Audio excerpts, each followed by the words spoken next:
Long ago and far away, in enchanted lands across the seas, lived kings and queens, princes and princesses, good fairies and wicked witches, ferocious giants and gentle dwarfs. Their adventures and stories have been told for hundreds of years. Open the pages and listen to the words, and you too can join the magical world of Once Upon a Time.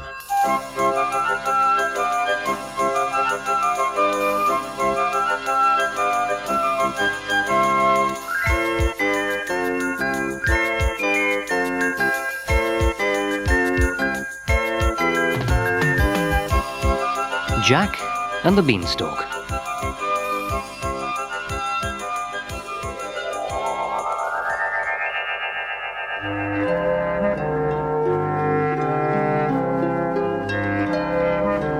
Once upon a time, there was a poor widow who lived in a little village with her son Jack and their cow Milky White. They didn't have much money, but they managed to get by on the milk that Milky White gave them. One morning, Milky White just stopped producing milk. "Oh, what are we going to do?" asked Jack's mother. "Don't worry, Mother.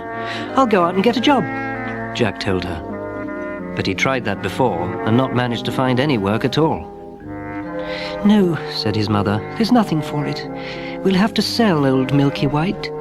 You must take her to the market and see if you can get a good price for her." Jack set off. He hadn't gone far when he met an old man. "Where are you off to, Jack?" asked the old man. "I'm taking our cow Milky White to market," Jack told the stranger, wondering how he knew his name. "Well, I've got a better idea," said the old man. "Tell me, do you know how many beans make 5? "2 in each hand and 1 in the mouth," replied Jack, quick as a flash. "Very good," said the old man, taking 5 beans out of his pocket. "You deserve a bit of luck, so I'll swap these beans for your cow." "That doesn't sound very good to me," replied Jack. "Ah, but these are magic beans," the old man told him. "Plant them tonight, and by the morning you'll have the biggest bean plant ever seen." This sounded a good deal, so Jack gave the cow to the old man and took the beans. Jack was soon home. His mother saw him coming without the cow and breathed a sigh of relief. "Oh, well done, Jack. How much did you manage to get for Milky White?" she called. "You'll never guess, Mother," replied Jack. The widow was very excited. "Come on, Jack," she cried. "Show me what you got for the cow." Jack produced the beans and gave them to his mother. At first she was speechless. Then she was furious. "We're desperate, Jack, and now you've given away our cow for 5 silly beans!" And with that she threw the beans out of the window. Jack tried to tell her they were special magic beans and everything would be all right, but she was so angry she sent him to bed without any supper. The next morning Jack woke up and was surprised at how dark it was in his bedroom.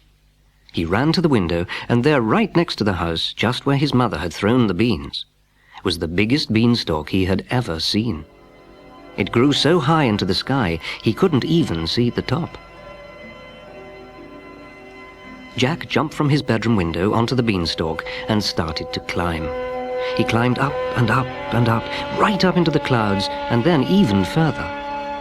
His mother's house and all the rest of the houses in the village were just tiny specks in the distance. Eventually he reached the top, where he found himself at the beginning of a long road. Jack was feeling quite tired, but he decided he should follow the road and see what he found. It wasn't long before he came to the most enormous castle he had ever seen. And standing in the huge doorway was a really big woman. "Good morning," Jack called. "Could you give me some breakfast, please?" "Give you some breakfast? Oh," chuckled the woman. "My husband will have you for breakfast if he comes home and finds you here. There's nothing he likes more than a tasty little boy." But Jack wasn't put off. He was just too hungry. "Oh, please," he pleaded with her, "just a little something and I'll be on my way." Now, the giant's wife wasn't so bad, so she gave him some bread and cheese. But before Jack had finished, the table and all the things on it began to shake, and soon the whole house was trembling with the heavy footsteps of the approaching giant. Quick! The giant's wife warned him. You better get out of sight. You can hide in the fireplace. The giant came in with 3 cows tied to his belt. Here we are, He said to his wife. I've just been out to get my breakfast. Then suddenly the giant stopped and sniffed the air. Fee, fi, fo, fum. I smell the blood of an Englishman. Be he alive or be he dead, I'll have his bones to grind my bread.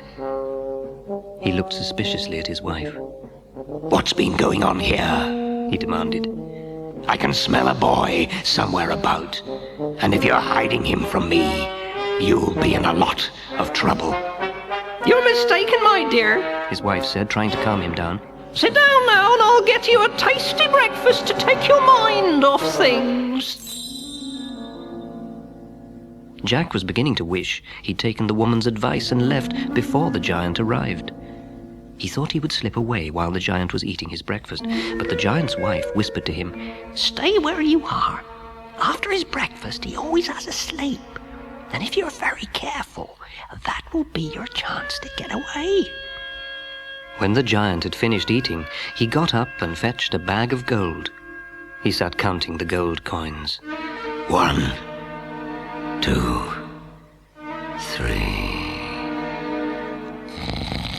But before he'd got very far, his head slumped forward, and soon the whole house was shaking with his noisy snores.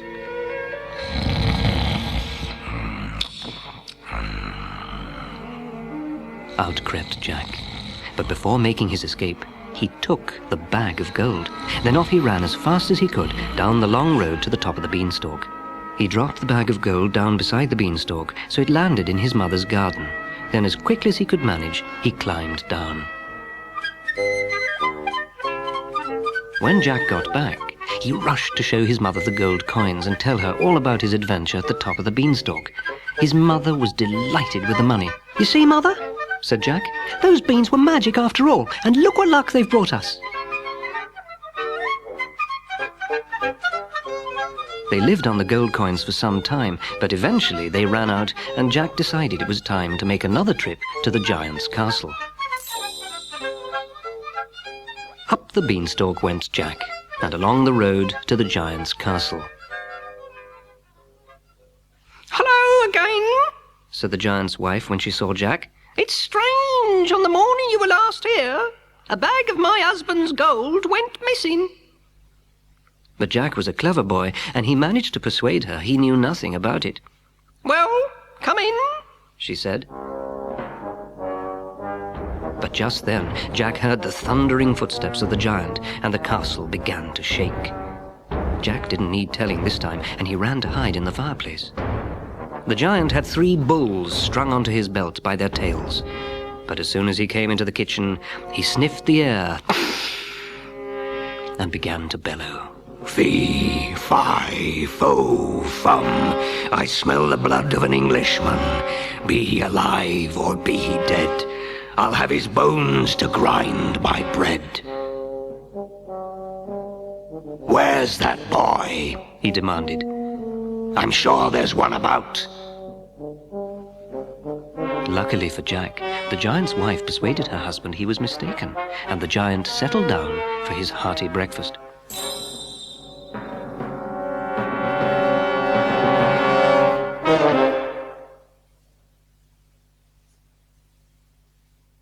It's time to turn over to side 2.